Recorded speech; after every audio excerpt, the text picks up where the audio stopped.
Good evening and welcome to Children's Storytime Classics. Our book today is The Emperor's New Clothes, and it's the version from Walt Disney Productions.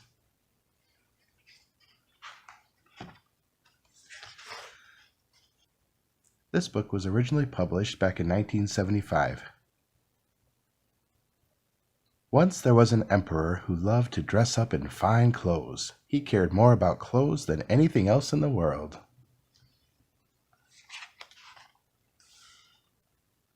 The emperor had a different robe for every hour of every day. These robes filled one whole floor of his palace, but still he wanted more. One day, two weavers came to see the emperor. They said they could weave a very wonderful cloth. It is not only beautiful, they said, but it is also magic. Magic? Cried the emperor. Yes, said the weavers, only wise men can see it. Fools cannot. Thought the emperor, if I had a robe made of that cloth, I could quickly find out which of my people are fools. So he told the weavers to start work at once. The emperor let the weavers work on the royal loom. He gave them the best silk thread and the best gold thread. But the weavers did not use the thread to weave cloth.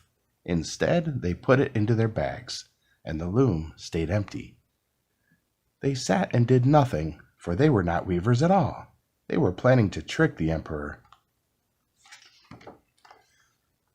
After a few days, the emperor began to wonder about the cloth, so he sent his prime minister to look at it. The prime minister went into the room where the weavers were pretending to work. He looked at the empty loom. Dear me, he thought, I can't see the cloth. Does this mean I'm a fool? If so, I must not let anyone know.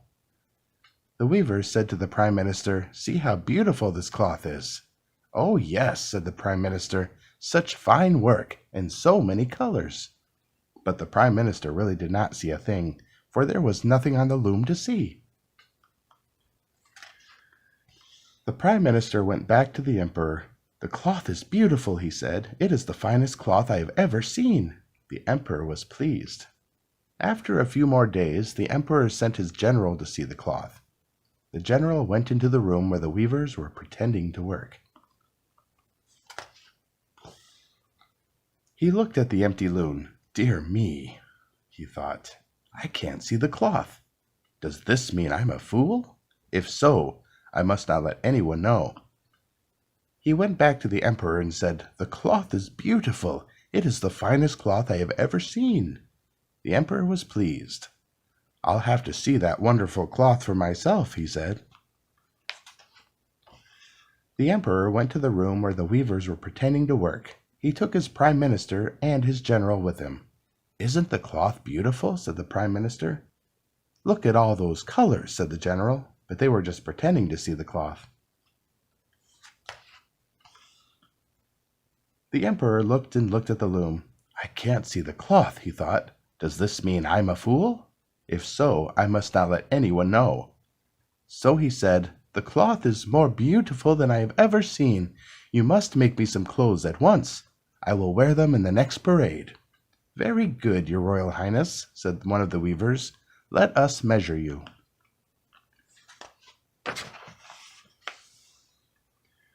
The emperor took off his robe. The weavers took out their measuring tapes. 32 inches here, said one weaver. 17 inches there, said the other weaver. The weavers pretended to take the cloth off the loom. Your royal highness, said the first weaver, would you like the cloth to hang this way? Oh, yes, said the emperor, that's fine. Your royal highness, said the other, do you like the robe this short? No, no, said the emperor. Make it a little longer. Yes, that's perfect. The emperor was so pleased that he gave the weavers 20 bags of gold. If I like the finished clothes, he said, I will give you 20 more bags of gold. The weavers smiled. Now the weavers pretended to work harder than ever. They stayed up all night cutting and sewing. Finally they said, The emperor's new clothes are ready. On the day of the parade, the weavers came to the emperor's room. They held out their empty arms. "Here are your new clothes," they said. "They are as light as air." "Beautiful!" cried the emperor. He gave the weavers 20 more bags of gold. Then the emperor took off his old clothes. The weavers pretended to dress him in the new ones. "Your Royal Highness," said one weaver, "what do you think of the sleeves?" "They are wonderful," said the emperor. "Is it too tight around the waist?" asked the other weaver. "Oh, no," said the emperor, "it feels fine." He walked back and forth in front of the mirror. "Yes," he said, "the clothes are a perfect fit." But the emperor really had nothing on except his underwear. The emperor's men bent down and pretended to lift his train. They held their hands high, carrying a train that was not there. And so the parade began. Crowds of people came to watch the parade. They all wanted to see the emperor in his new clothes. "People say the clothes are magic," said one man. "People say that fools cannot see the clothes," said a woman. Everybody was wondering, will I be able to see them? At last the emperor marched out of the palace. All the people cried, "Oh, how beautiful the emperor's new clothes are! What pretty colors! What a perfect fit!" But of course no one could see any clothes. Just then a little girl shouted, "But he hasn't got any clothes on!" "Did you hear that?" someone asked. "The child says he has no clothes on." "She's right. The emperor is in his underwear." "The emperor has no clothes on," the people began to shout. "He's wearing his underwear." The poor emperor heard them, and suddenly he knew they were right. He was the fool. He had been tricked, but there was nothing he could do now, so he kept on marching. All the time he was thinking, "Just wait until I get my hands on those weavers." But it was too late. The weavers had already run off with the 40 bags of gold. They were no fools. That is the end. Thank you for reading along with me today. I hope you have a wonderful evening and a nice sleep. Please subscribe.